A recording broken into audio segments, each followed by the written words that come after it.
Hello, this is Paul again, talking to you about rocket construction, high-powered rocket construction. What I have here is my Level 1 certification rocket. It is, of course, a Lock Mini-Mag. I flew it on a Saturday in 1994, Blackrock Desert, and at an Aeropack launch. And I had been flying rockets for about a year, coming back into the hobby after being a child flying rockets. I had been flying for about half a year at the Berkeley Marina in Berkeley, California, and it's like a peninsula that juts out into the bay. And we flew E motors, the Estes E18 motors, their first black powder E, and I flew some G motors and some F101s. Like my F101 in Nantes, and then I heard about the Blackrock Desert, and I went up to certify, and I flew a Lock High-Tech 45 on a Vulcan motor, and it completely got lost. It went up, and nobody could find it, so it didn't come down. And they brought me the carcass of the rocket after about a half hour, and it had obviously not deployed, and it smashed into the playa and was just a rumpled, crumpled mess. So I have my backup rocket, the Mini-Mag, that I had just built a couple days before I went up.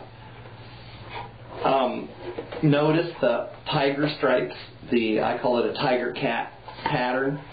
And if you are at a launch in the West Coast and you see a rocket in tiger stripes, it's most likely Paul Lane's rockets that you see. I use it as my colors in the field. It comes from a Japanese manga and anime series developed by a woman named Rumiko Takahashi, or Takahashi Rumiko if you like.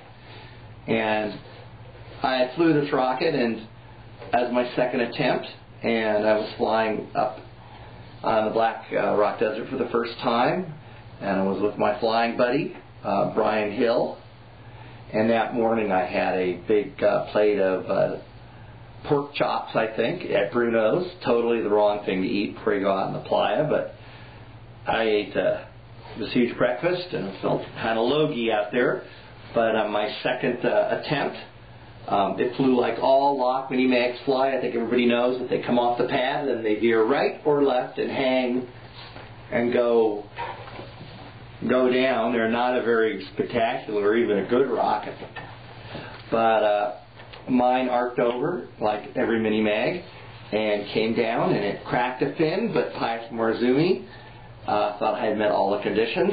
As my prefect at the time, he certified me Level 1, and that was the same day that the comet Shoemaker-Levy crashed into Jupiter. And I flew it once, and then I hung it up in my rocket lab since then. After I got certified Level 1, a few months later, Rumiko Takahashi, the artist, appeared at a local comic book store in Oakland, California, as Dr.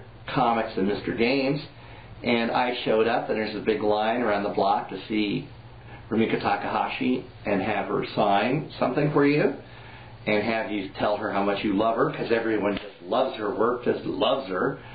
And people brought stuffed animals and comic books and laser discs to get signed. I brought a big black marking pen in my rocket, and Rumiko Takahashi is this beautiful little lady, middle-aged woman, and she was dressed to the nines in all this expensive French fashion. You could tell she was dressed in like a $10,000 shirt. She had 4 bodyguards, and she signed my rocket. And here is her signature here. And I've just put it under clear spray to make sure it doesn't get washed off. And here's a picture of her signing my rocket. And I was the only one who brought a rocket. And since the series called Yurt Sayatsura is about space and aliens, she was pretty tickled to sign a rocket.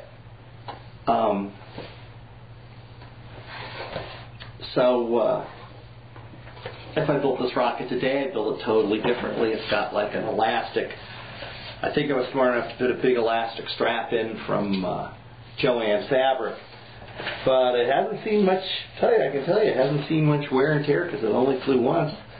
And I might fly it again this year for old time's sake, why not? But I fly it in the Cicerone now. Thank you.